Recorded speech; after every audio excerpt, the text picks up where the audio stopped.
একটি দৃশ্যমান পদক্ষেপ দেখা গেছে।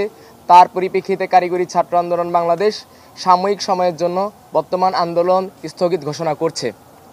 পরবর্তী নির্দেশনা আমরা পর্যায়ক্রমে দিতে থাকব এবং সকল পলিটেকনিক ইনস্টিটিউটের ভাইদেরকে আমরা অনুরোধ জানাচ্ছি যে সকল পলিটেকনিক ইনস্টিটিউট প্রশাসনিক ভবনে তালাবদ্ধ করেছেন তারা প্রশাসনিক ভবনে তালা উন্মুক্ত করে দেন এবং প্রশাসনিক কার্যক্রম ক্যাম্পাসে চালানোর সুযোগ করে দেন। ক্লাস কার্যক্রম, ফর্ম ফিল আপ এবং পর্ব সমাপনী পরীক্ষায় অংশগ্রহণের বিষয়ে আমরা এই কমিটি কিভাবে কার্যক্রম করতেছে এবং আমাদের দাবিগুলো বাস্তবায়নে যে সকল দৃশ্যমান পদক্ষেপগুলো আমরা দেখতেছি সে পদক্ষেপের উপর ভিত্তি করে পর্যায়ক্রমে সকল নির্দেশনা আমরা প্রদান করব। সকল পলিটেকনিক ইনস্টিটিউটের ভাইদেরকে বলতেছি আপনারা ঐক্যবদ্ধ থাকুন এবং আমাদের কেন্দ্রীয় নির্দেশনা অনুসরণ করে ক্যাম্পাস কেন্দ্রিক সকল কার্যক্রম পরিচালনা করুন।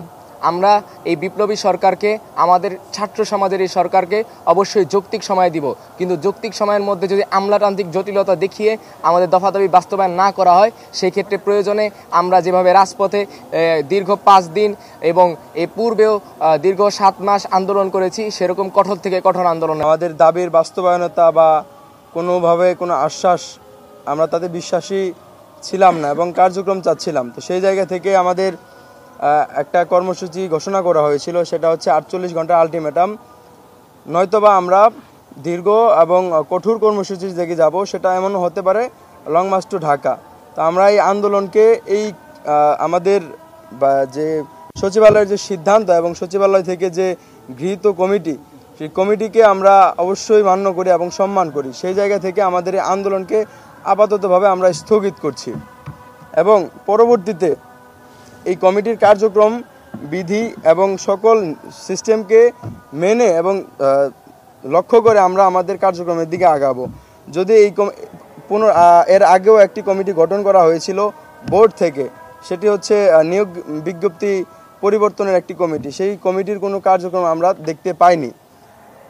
এই কমিটিরও যদি একই অবস্থা হয় তাহলে আমরা আবার কঠোর থেকে কঠোর কর্মসূচির দিকে যাব ইনশাআল্লাহ। তবে আমি মনে করি আমাদের বর্তমান সচিব স্যার এবং এই কমিটি যথেষ্ট পরিমাণে বেগমান কাজের দিকে অগ্রগতি আছেন। তো সেই জায়গা থেকে আমরা আমাদের লং মার্চ টু ঢাকা কর্মসূচিকে আপাতত সময় স্থগিত করছি। আমি রিকোয়েস্ট করব আমাদের কেন্দ্রীয় প্রতিনিধি মাশফিক দেওয়ানকে বাকি বক্তব্য পেশ করার জন্য।